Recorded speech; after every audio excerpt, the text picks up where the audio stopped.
안녕하십니까 여러분, 머니케어 뉴스 케어만입니다. 오늘은 여러분들하고 같이 액침 냉각 관련주 두 종목 같이 공유해 보도록 하겠습니다. 지금쯤이면 다시 한번 관심을 가져야 되는 것들이고요. 지난해 11월 이쯤에서 액침 냉각 관련된 주가들이 상당히 크게 한 3개월 동안 상승했었음을 우리가 알 수가 있습니다.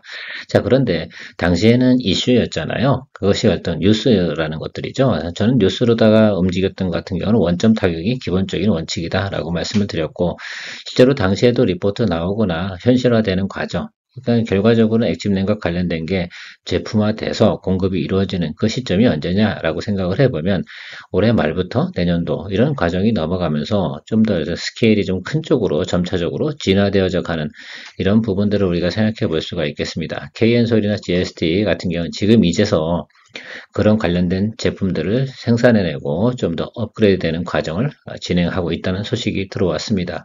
자, 그러면 우리 한번 생각해 보자고요. 전체적으로 주가가 이슈가 있을 때는 주가가 크게 상승을 하다가 이슈가 사라지고 매출도 사실은 크게 들어오진 않잖아요.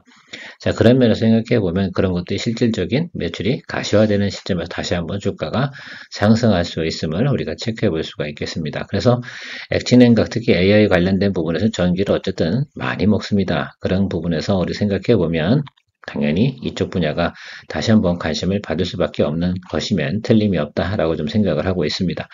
그러면서 두 종목 중에 하나 정도는 우리가 포트폴리오에 넣어 주어야 되지 않나. 근데 여러분들은 KN솔, GSD 어떤 것을 가도 더 관심이 있는지 모르겠지만 우리 한번 이야기 나눠보면서 저는 또 어떤 종목이 더 관심이 있는지에 대해서 이야기 한번 드려보도록 하겠습니다. 오늘도 도움되시면 좋아요, 구독 잊지 마시고요.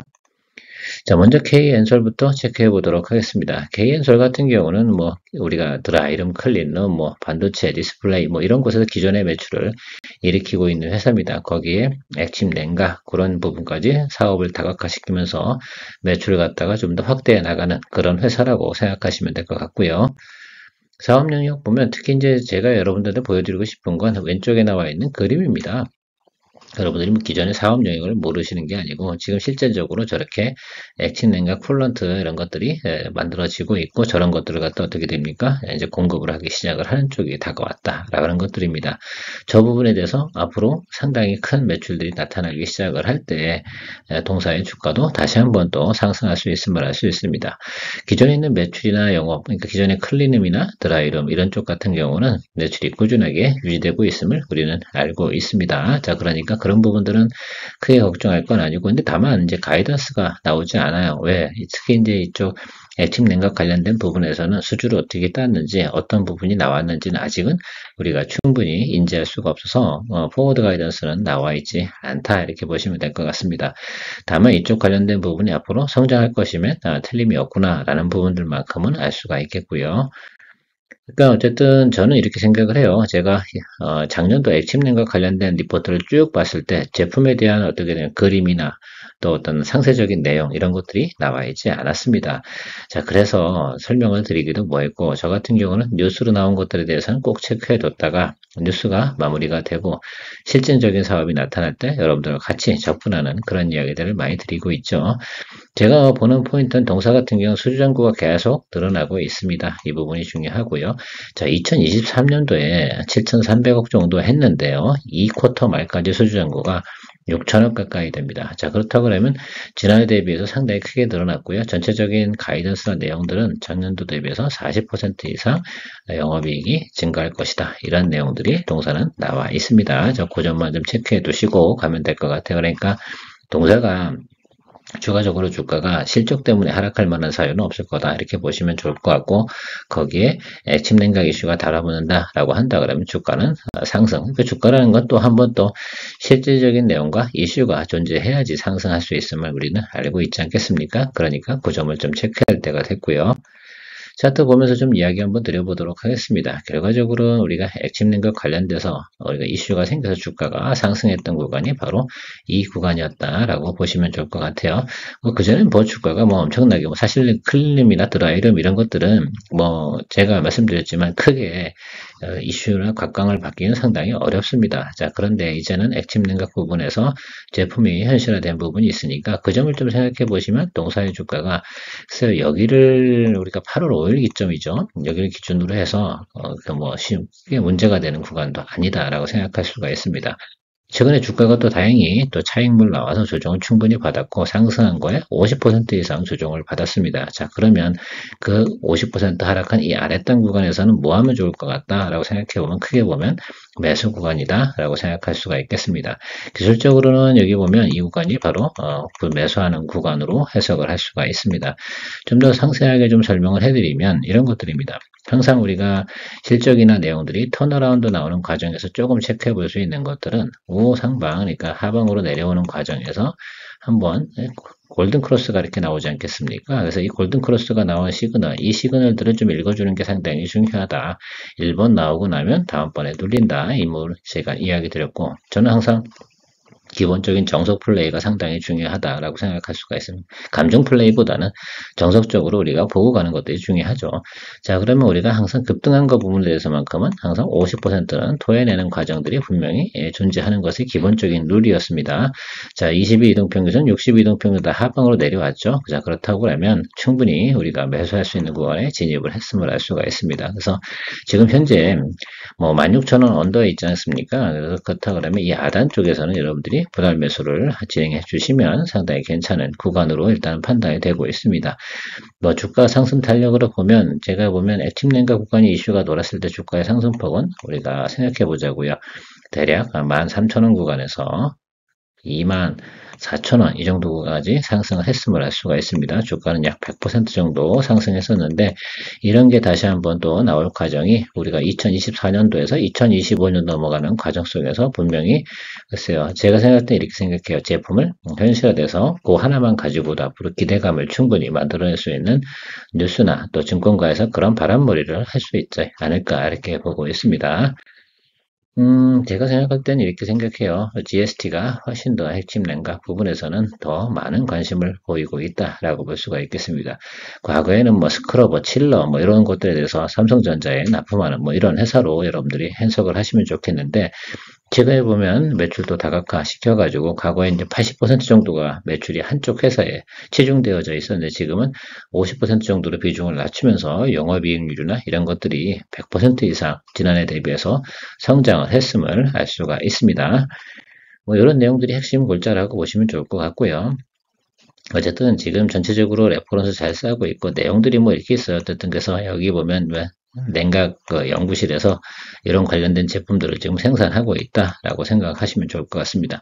저도 지금 5U 규모, 21U 규모 이런 부분에 대해서 제가 정확하게 설명드릴 수는 없지만 어쨌든 사이즈가 점점 커지는 쪽 유닛이겠죠. 그래서 유닛 사이즈가 점점적으로 커지는 이런 쪽으로 생산을 해나가고 있다. 그래서 결과적으로 그거잖아요. 지금 9월 중에 출하가 진행되는 것, 이 부분이 저는 의미가 있는 것 같아요. 자, 이런 것들이 진행되고 있으면서 좀 더 유닛이 좀 큰 쪽으로 진행되는 쪽으로 진행되고 있으면 우리가 분명히 알 수가 있겠습니다.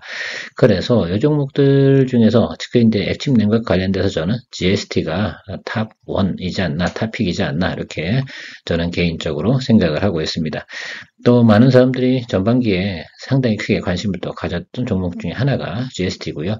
GST 같은 경우는 뭐 기본적으로 일단 유상증자라든지 이런 부분들 다 진행이 완료가 됐습니다. 자, 그렇다고 하면 지금부터 신규 매출이 나타나는 것만 기다려주는 그런 시점을 기다려주시면 좋을 것 같다라고 볼 수가 있겠습니다. 저는 뭐 개인적으로 그동안 그렇게 보고 있습니다. 어쨌든 전체적으로 매출이 다변화 이루어졌다라는 것들이 내용이고요. 그 다음에 HBM 관련해 TSB 공정까지도 지출했다라는 내용이고, 궁극적으로는 뭐 그거잖아요. 제가 볼 때는 액침 냉각 부분에서 나타나는 것이 중요하고요. 여기 보시면 크게 영업이익이나 이런 것들이 크게 증가했음을 알 수가 있습니다. 그래서 2분기 때 나타나는 모습이 상당히 좋았는데 주가는요. 상당히 크게 하락을 했습니다. 이거 분명히 우리가 체크해 줄 만합니다. 그래서 동사 같은 경우는 지금 PER이 6점 제가 알기로는 5 이익을 기준으로 움직이고 있다는 거. 그렇다고 하면 이건 지금 저평가되어져 있는 거잖아요. 통상 이 회사들 관련된 업종 같은 경우는 PER이 보통 13에서 15 정도까지는 간다라고 생각해 보면 적어도 제가 생각하는 과정에서 100% 정도의 상승 여력은 존재한다. 근데 그 사이에 있는 게 두 가지 이슈가 있었습니다. 무엇이 있었습니까? 바로 매크로 지표에 상당히 큰 악화가 있었죠. 반도체 업황도 안 좋았고요. 그게 첫 번째 사유라고 생각해 보면 두 번째 사유 정도는 동사의 상증자 관련된 부분이 있었습니다. 자, 그 부분이 이제 다 어떻게 돼요? 마무리가 되어졌다라고 볼 수가 있겠습니다. 자, 그러면 이제부터는 다시 이런 실적만 좋게 나온다고 하고 또 액침 냉각 관련된 것들이 분위기가 돌기 시작을 한다면 분명히 시장으로부터 관심을 받을 수 있는 종목, 그것이 GST지 않을까라고 저는 해석을 하고 있습니다. 그래서 제가 지금 보는 건 그 당시에는 여기서 시작했잖아요. 10,000원에서 시작해서 30,000원. 그러니까 주가가 크게 상승을 했죠. 뭐 수익률로 따지면 뭐 한 200% 되는 거죠. 그래서 그 상승률은 300%인데 이렇게 보시면 좋을 것 같습니다. 그래서 그런 것들 우리 체크해 보면 여기서 이 구간에서 뭐 너무 높이 오르다 보니까 크게 문제가 좀 됐다라고 생각할 수 있고 뭐 무상 증자 뭐 여러 가지 뭐 다 진행했습니다. 여러분 보시는 것처럼 그런 악재는 이미 다 사라졌다. 자, 그런데요, 그 당시에 시장했던 그 가격, 그러니까 작년도 매출이나 영업이익 같은 경우는 실제로 올해보다는 뭐 그렇게 좋지는 않았잖아요. 지금 앞에서 데이터 보신 것처럼 YY 대비, QOQ 대비 성장률 이 부분이 상당히 좋았는데 그걸 다 토해냈습니다. 그래서 거의 원점 수준까지 온 것이 바로 이 자리고 8월 5일 구간하고 최근에 저점 구간이 다 있는데 이 구간을 갖다 어땠습니까? 대부분 극복을 해냈다. 자, 그렇다고 하면 여기서부터 이 하방으로 존재하는 거 그러니까 적어도 제가 볼 때는 뭐 과감히 하셔야 되지 않겠습니까? 이런 경우는 자, 14,000원 구간과 11,000원 구간 이 사이에 있는 것들은 평균 매수 단가 조절하고 가셔야 되는 게 맞지 않나. 이 종목 같은 경우 4분기 한 글쎄요 말 이 정도 부분부터 관심을 가질 수 있는 받을 수 있는 그런 종목이라고 저는 생각을 하고 있어요. 지난해 같은 경우도 연말 되면서부터 반응이 들어와서 연초까지 왔거든요. 이 당시에 리포트 나오던 대부분의 내용이 2025년부터 실질적으로 어떻게 됩니까? 제품을 공급할 수 있는 뭐 내용들 이런 것들이 충분히 나와져 있었습니다. 지금은 뭐 현재 GST에 관련된 리포트는 나오고 있지 않습니다. 자, 그러나 우리가 그걸 기억해내야 된다고 저는 생각을 해요. 그런 면에서 이 종목 같은 경우는 내가 반도체 관련된 부분에서 특히 AI 부분에서 핵심 냉각 부분에 대해서만큼은 현실화될 것인가 안 될 것인가 이 부분을 좀 생각해 보시고 이것이 현실화될 거다라고 하면 이 종목은 매수해 주는 게 맞다라고 생각할 수 있습니다.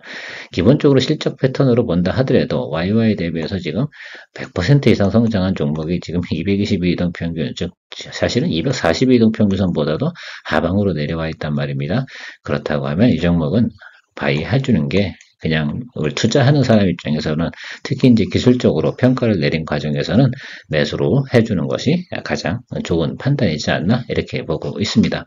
여러분들도 한번 잘 생각해 보시고 판단 내려보시면 좋을 것 같고 저는 뭐 KN솔도 있고 GST 중에서 GST를 탑픽으로 뽑고 여러분들하고 같이 한번 공유해 보도록 할 거고요.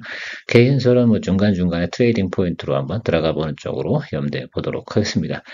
지금부터 제 생각에는 이 하방으로 좀 내려올 수 있겠죠. 지금 최근에 보면 이제 반도체 관련된 리포트들이 조금 안 좋긴 한데요. 저는 엔비디아와 더불어서 특히 이제 AI가 섞이지 블랙엘 같은 경우 출시되잖아요. 거기에 들어가는 게 분명히 액팅 냉각 제품이 들어가 줘야지 더 효율성과 성능 이런 것들이 더 좋아질 것이다 라고 해석을 하고 있습니다.